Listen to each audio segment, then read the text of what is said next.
पुत्र वियोग में तड़पती गंधारी जब श्री कृष्ण को शराब देने चली, तब कृष्ण जी गंधारी से क्या कहते हैं।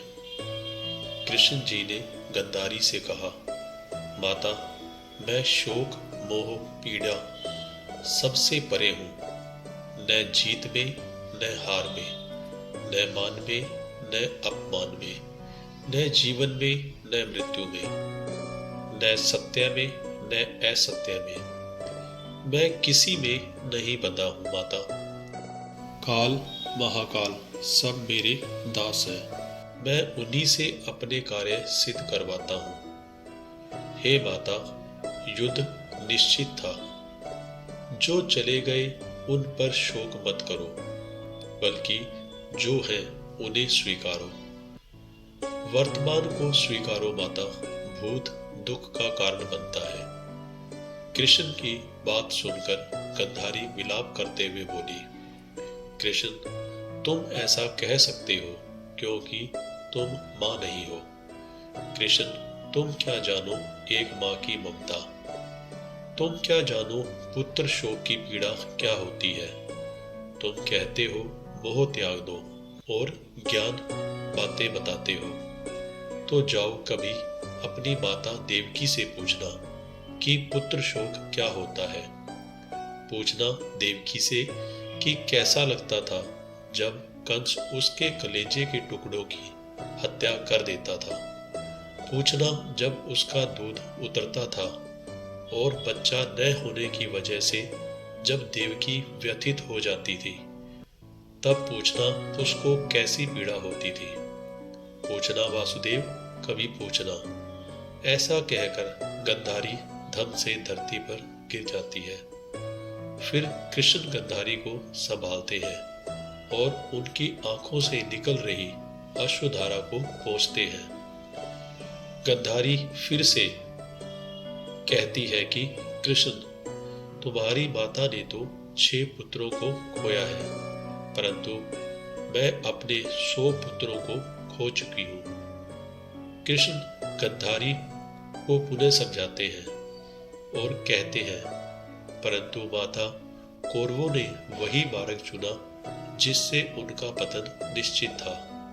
अब मैं किसी के कर्म क्षेत्र पर तो अधिकार नहीं जमा सकता। कर्मों का फल तो भोगना ही पड़ता है माते।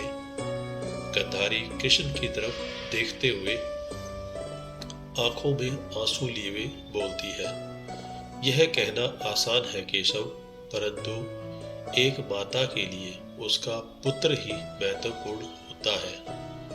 वह लायक है या नालायक, इसका मां की ममता पर कोई प्रभाव नहीं पड़ता। जितना दुख उसे लायक पुत्र की मृत्यु पर होता है, उतना ही नालायक पुत्र पर भी। लोग कहते हैं कि तुम आदि ब्रह्म हो, लेकिन हो तो पुरुष ही, कलेजा वज्र का ही रहेगा। माता पार्वती देवी होते हुए भी अपने पुत्र गणेश का शोक सहन नहीं कर पाती है। हे कृष्ण, कभी मां बनकर देखना, तब तुम्हें पता चलेगा कि तुम्हारा गीता ज्ञान ममता के आगे कितना टिकता है। यदि मोह ममता अज्ञान का परिचायक है, तो तुमने इस मोह के संसार की रचना क्यों की? बना लेते अपने ज्ञानियों का संसार। क्या आवश्यकता थी मोह ममता के संसार की रचना की? तुम भी जानते हो तुम्हारा ज्ञान नीरस है, निर्जीव है, इतना यथार्थवादी है कि उससे संसार नहीं चल पाएगा। तभी तुम मोह ममता का सहारा लेते हो। तभी वहां सभी पांडव आ जाते हैं, जिन्हें श्री कृष्ण इशारे से बाहर जाने का संकेत देते हैं, मगर युधिष्ठिर संकेत को नहीं समझ पाते हैं और गंधारी के पास आकर क्षमा मांगते हुए कहते हैं, बड़ी मां, हम दोषी हैं आपके, हम अपराधी हैं आपके, हो सके तो माता हमें क्षमा कर दो। युधिष्ठिर की वाणी सुनकर गंधारी क्रोध में भर जाती है। उन्हें दुर्योधन की टूटी जगह दुशासन की छाती को चीरकर लहू पीता हुआ भीम का स्मरण होने लगता है। कृष्ण जी समझ चुके थे कि गंधारी अब पुत्र शोक में पांडवों को श्राप दे देगी। इसलिए कृष्ण जी गंधारी का ध्यान पांडवों से हटाने के लिए व्यंग कहते हैं, हे माता, टूटना ही था उस जंघा को जिसने आपकी पुत्र वधू का अपमान किया। उस छाती का चीरना आवश्यक था जिसने द्रौपदी के केशों को छूने की धृष्टता की। इन सब का विनाश आवश्यक था, अन्यथा इनके किए गए कृत्यों को मानव अपना आदर्श बना लेता, जिससे एक शिष्ट समाज की कल्पना भी नहीं की जा सकती थी। हे माता, जिन पर आप शोक कर रही हो वे शोक के योग्य नहीं है। कृष्ण के कहे वाक्यों को सुनकर गंधारी क्रोध से तपने लगती है और कठोर वाणी में कहती है, हे माधव, मैं शिव भक्तनी गंधारी अपने पतिव्रत धर्म को एकत्रित किए हुए पुण्य शक्ति से तुम्हें श्राप देती हूँ। जिस तरह से कुरु वंश का विनाश हुआ है उसी तरह से पूरे यदुवंश का भी विनाश हो जाए। जब गंधारी ने ऐसा कहा तो भगवान कृष्ण बोले, हे माता, यह श्राप आपने मुझे नहीं स्वयं को दिया है। आप अभी अपने 100 पुत्रों का पूर्णतः शोक मना भी नहीं पाई थी कि आपने अपने एक और पुत्र को श्राप दे दिया। हे माता, क्या आप मेरा शव देख पाएंगी? मुझे आपका श्राप स्वीकार है, क्योंकि न तो मेरी मृत्यु होती है और न ही जन्म, न ही मेरा इस शरीर से कोई प्रेम है।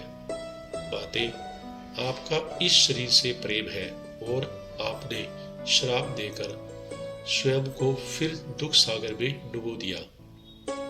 कृष्ण की यह बात सुनकर गंधारी को अपने किए पर पश्चाताप हुआ और बोली, हे गोविंद, कुरुवंश को तो नहीं बचा पाए मगर यदुवंश को ही बचा लेना। मैं तुमसे भिक्षा मांगती हूँ, हे माधव। अब मैं अपने और पुत्रों का शव नहीं देखना चाहती। कृष्ण जी गंधारी से कहते हैं, हे माते, न मैंने कुरुवंशियों के कर्म पर अपना प्रभाव जमाया और न ही मैं यदुवंशियों के कर्म क्षेत्र पर अपना प्रभाव स्थापित करूंगा। यदुवंशी भी अपने कर्मों का भुगतान करेंगे जैसे कुरुवंशियों ने किया। हे माता, मैं किसी भी स्थिति में धर्म का त्याग नहीं कर सकता। आशा करता हूँ यह कहानी आपको पसंद आई होगी। इसे शेयर, सब्सक्राइब और लाइक जरूर करें। वीडियो को अंत तक देखने के लिए धन्यवाद।